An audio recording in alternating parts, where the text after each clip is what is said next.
Diawali dengan seorang kakek bernama Ilyas yang lagi mengayung perahu sederhananya. Ternyata si kakek ini tertarik sama satu tempat, yaitu pulau yang belum lama terbentuk akibat hujan yang sangat deras, kemudian banjir dahsyat. Pulau kecil ini berada di tengah sungai Enguria, Georgia. Ilyas memarkir perahu racing 250 cc spek balap di tepian. Dia sadar kalau daratan kecil ini punya tanah yang subur dan tidak ada pemiliknya. Lalu Ilyas ambil potongan kayu sebagai tanda pulau itu sebagai miliknya. Kemudian Ilyas pulang menaiki perahu balapnya.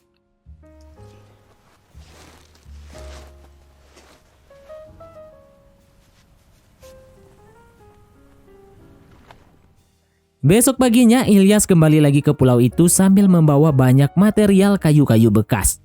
Di hari pertama ini tenaganya benar-benar dikuras habis, bekerja sendirian buat bangun hunian. Ilyas bingung mau bikin konsep rumah seperti apa.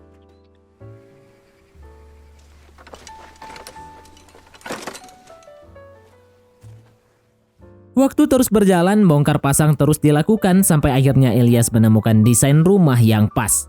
Singkat cerita, Ilyas merasa kecapean karena seharian bekerja, kemudian memutuskan untuk pulang ke rumahnya.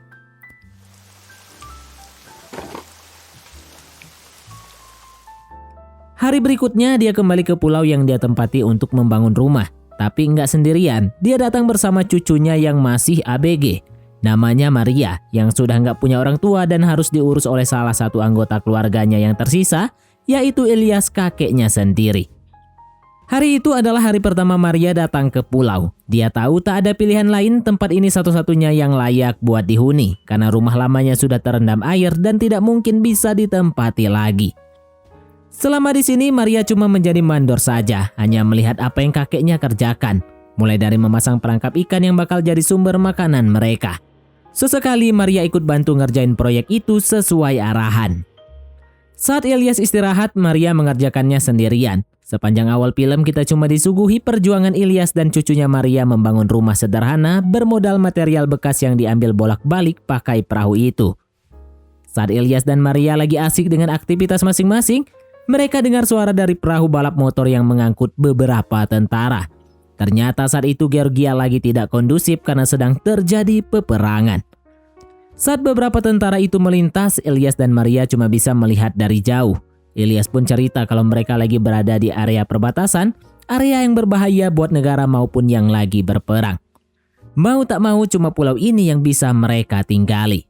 Meski berbahaya, Ilyas tidak punya pilihan lain. Lagian mereka tidak seharian penuh tinggal di sana dan selalu pulang sebelum azan maghrib. Sebelum pulang, Ilyas periksa dulu hasil tangkapan perangkap ikannya. Sementara itu Maria membantu membersihkan ikan-ikan yang ditangkap. Kemudian mereka bakar langsung ikan hasil tangkapan, lalu makan dengan sepotong roti sambil memandangi sungai di depannya. Sementara itu semua berjalan indah sesuai harapan. Kali ini Maria lebih banyak membantu membiarkan Ilyas istirahat karena tenaga sang kakek terbatas, mengingat usia kakeknya sudah bau tanah.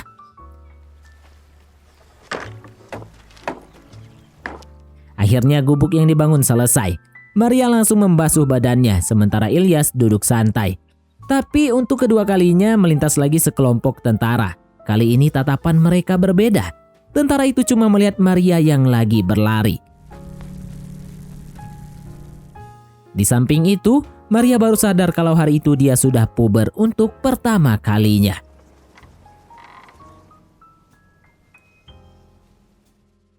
Hari berikutnya, Ilyas berpikir kalau lahan yang masih tersisa di pulau dimanfaatkan buat tanami sesuatu. Setelah berpikir keras, Ilyas memutuskan untuk bikin kebun jagung yang bisa jadi sumber karbohidrat buat dimakan sehari-hari. Mereka langsung menebar benih-benih jagung di lahan itu.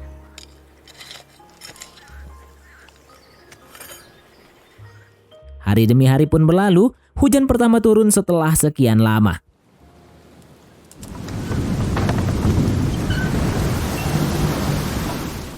Ketika hujan reda, mereka sadar kalau pulau ini butuh pagar penahan agar air tidak meluap di dalam rumah. Tidak mungkin membuat pagar dari besi, jadi mereka ke hutan buat cari ranting pohon dan daun-daun kering.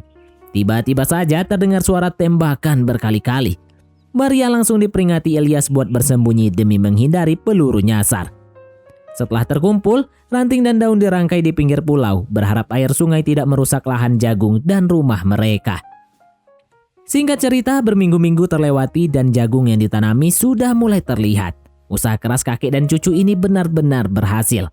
Tapi saat malam, mereka berdua nggak sadar ada beberapa tentara yang diam-diam mendekat dan menginjakan kaki di pulau. Nggak tahu apa maksudnya. Saat pagi, Ilyas yang baru tiba dibuat sedih karena banyak jagungnya yang hancur karena terinjak-injak. Akhirnya mereka ambil keputusan sulit, yaitu mereka tidak akan pergi lagi dari pulau ini alias tinggal di rumah itu. Beberapa perlengkapan pun sudah dibawa. Tapi sesaat setelah itu tiba-tiba para tentara mendekat. Mereka datang saat Maria dan kakeknya lagi menyiram jagung. Tapi ternyata mereka cuma mau lihat aktivitas Ilyas dan Maria. Meski begitu ada yang janggal. Salah satu tentara nggak berhenti ngeliatin Maria sampai Ilyas dibuat bingung atas apa yang terjadi. Ilyas masih positive thinking, sedangkan Maria terus kepikiran sampai tidak bisa tidur. Pagi harinya, para tentara itu kembali menggoda Maria yang lagi mencuci kaki. Mereka teriak-teriak dari kejauhan. Ini jelas sudah kelewatan. Tapi Maria cuma bisa diam dan membeku. Saat sang kakek sadar cucunya digoda, Maria harus pergi dan bersembunyi di dalam rumah. Ilyas mengancam dengan senjata yang diam-diam ia sembunyikan di dalam rumah sebagai perlindungan. Sejak saat itu, perasaan khawatir menghantui Ilyas. Tapi mau gimana lagi, mereka sudah tidak bisa tinggal di kediaman lama. Semua orang sudah melarikan diri dengan cara masing-masing. Kebetulan pemerintah Georgia lagi nggak kondusif, di mana para warga terlantar dan tidak ada jaminan buat dilindungi oleh tentara yang lagi berperang. Mereka memang membela negara, tapi pemerintahan yang tidak kondusif bikin sikap semena-mena terjadi di mana-mana. Melihat cuaca mendung, Maria tertarik buat berendam sebentar. Tapi di sini Maria tiba-tiba dengar suara pergerakan. Suara yang bikin dia panik dan harus segera keluar serta kembali ke rumah. Saat matahari terbit, Maria buru-buru membangunkan kakeknya. Saat memeriksa sekitar, Ilyas yang ada di antara pohon jagung mulai memanggil Maria. Ternyata di antara pohon jagung itu, Ilyas menemukan seorang pria yang terluka parah. Tak lama terdengar suara perahu motor yang mendekat. Sudah bisa dipastikan itu para tentara Georgia. Kali ini mereka benar-benar mampir, bukan lagi sekedar lewat. Mereka nanya soal keberadaan musuh yang melarikan diri. Tapi Maria dan kakeknya langsung bilang tidak tahu sambil geleng-geleng. Tentu saja mereka berbohong, karena kalau tidak, pria yang diselamatkan itu sudah pasti dibunuh. Melihat sang kakek masih mau berbuat baik, Maria cuma bisa diam saja. Diam-diam Maria tertarik melototin kakeknya yang lagi gantiin pakaian pria yang ditolong. Hari pertama tinggal bertiga di gubuk sederhana. Ayam yang sengaja disimpan akhirnya dimasak. Rencananya ayam itu bakal dimakan bertiga. Tapi semua cuma dikasih ke tentara itu. Tentara dari pihak musuh yang seharusnya tidak mereka tolong. Di samping itu, Maria justru makin penasaran sama tentara tersebut. Sejak hari pertama, Maria sudah menaruh rasa penasaran yang sangat tinggi. Entah cuma perasaan atau bukan, tapi pengalaman puber pertama itu punya pengaruh besar. Maria terang-terangan mengintip tentara itu dari balik tembok. Akhirnya Maria sengaja menggoda tentara itu dengan menyiramnya. Kejar-kejaran pun terjadi. Maria sengaja kabur ke dalam pohon jagung. Sayang, di kejadian ini kepolosan berbuah malapetaka yang mengubah kehidupannya. Saat itu juga Maria tidak mampu mengontrol dirinya. Dan ketertarikan dia sama lawan jenis semakin tinggi. Miris Ilyas harus lihat cucunya diobok-obok sampai dikokop oleh tentara yang dia tolong itu.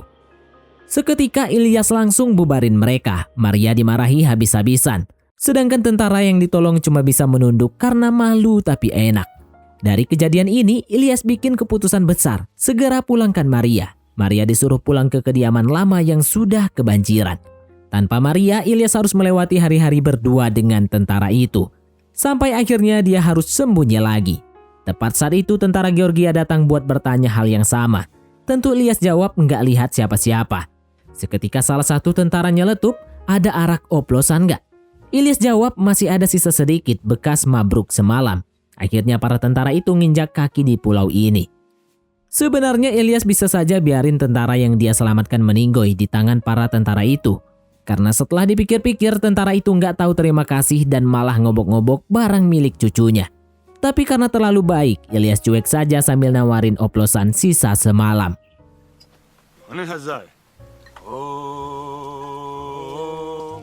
Sementara itu, tentara yang ditolong Ilyas memutuskan buat bersembunyi terus di dalam air, sesekali menyelam ke dalam air.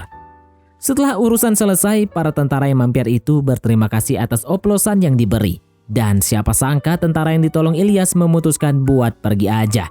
Dia sudah merasa sungkan sama Ilyas, yang mana kepergiannya bakal mempermudah kehidupan Ilyas. Tanpa berkata apa-apa, Ilyas cuma melihat rumah gubuknya yang sudah kosong dan hanya tinggal dirinya saja saat itu. Malam itu Ilyas tetap tidak tidur sendirian. Dia sudah bawa Maria lagi yang cuma bisa diam karena masih sungkan sama kakeknya. Tepat besok pagi tiba-tiba datang lagi grup tentara yang sama. Mereka dapat laporan bahwa satu tentara musuh masih hidup dan bertanya apakah Ilyas melihatnya. Sama seperti jawaban sebelumnya, Ilyas masih menjawab tidak. Suatu ketika saat Maria lagi sibuk, tiba-tiba dia dipanggil sama beberapa pria. Lagi-lagi itu adalah para tentara dari seberang. Mereka menggoda Maria secara barbar, sampai-sampai Maria harus lari bersembunyi. Di satu sisi Maria bimbang harus merespon atau enggak, karena masa awal puber bikin dia senang, jadi pusat perhatian tapi juga takut kalau apemnya diobok-obok lagi. Tapi beberapa jam kemudian dia sadar kalau cuaca bakal jauh memburuk. Hujan beserta angin kencang sudah turun. Pagar buatan tidak lagi mampu menahan air sungai yang terus naik. Semuanya hancur dan sekarang sebagian air sudah memenuhi pulau. Secara terpaksa melarikan diri adalah satu-satunya jalan. Sayangnya Ilyas nggak rela ninggalin apa yang sudah dia bangun dan rawat. Dia biarin cucunya Maria pergi meninggalkannya di saat genangan air sudah masuk ke dalam rumah. Dengan berat hati Maria harus melihat kakeknya yang memilih tak mau meninggalkan rumah gubuk itu. Ilyas berharap apa yang dia rawat bisa menolongnya. Alhasil Ilyas tidak lagi tertolong alias meninggoy. Singkat waktu pulau itu cuma tersisa beberapa meter saja. Di tengah-tengah cuaca yang sangat baik, ada seseorang yang melihat pulau itu. Dia mulai tertarik buat bangun rumah di sana. Terlebih, dia nggak sengaja menemukan satu boneka. Boneka yang meyakinkan dia kalau pernah ada yang menempati pulau ini. Lalu pria itu memutuskan buat ambil beberapa material untuk membangun tempat tinggal, dan film pun tamat. Oke, baiklah, mungkin sampai di sini saja teman-teman untuk alur cerita film kita kali ini. Terima kasih buat teman-teman yang telah mengikuti alur cerita film ini sampai selesai. Sekian dari Mimin, sampai jumpa di konten berikutnya.